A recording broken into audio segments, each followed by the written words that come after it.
त्यात एक महत्त्वाची बातमी आपण पाहूयात। आता वाहतूक कोंडीतून आराम मिळणार आहे। भारतातील बंगळुरूमध्ये एअर टॅक्सीची चाचणी सुरू झाली। हवाई वाहतुकीच्या दिशेने भारताने आता एक महत्त्वाचं आणि तितकंच मोठं पाऊल टाकलेलं आहे। तर आता वाहतूक कोंडीतून आराम मिळणार आहे। भारतातील बंगळुरूमध्ये एअर टॅक्सीची चाचणी आता सुरू झालेली आहे।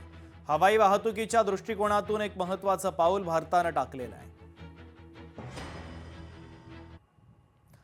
कोल्हापूरच्या अंबाबाई देवीच्या चरणी 2,44,00,000चं दान देण्यात आलं। तर 67 दिवसांमध्ये 2,44,00,000चं दान देण्यात आलं। निवडणुका आणि सलग सुट्ट्यांचा हा सगळा परिणाम आहे। परदेशी भाविकांकडून देखील अंबा मातेचा जागर करण्यात आलेला आहे।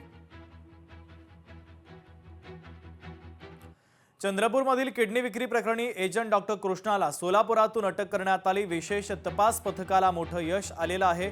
डॉक्टर कृष्णाला पोलिसांनी आता बेड्या ठोकलेल्या आहेत। तर सोलापूरमधून त्याला बेड्या ठोकण्यात आल्या। विशेष तपास पथकाने ही मोठी कारवाई केलेली आहे।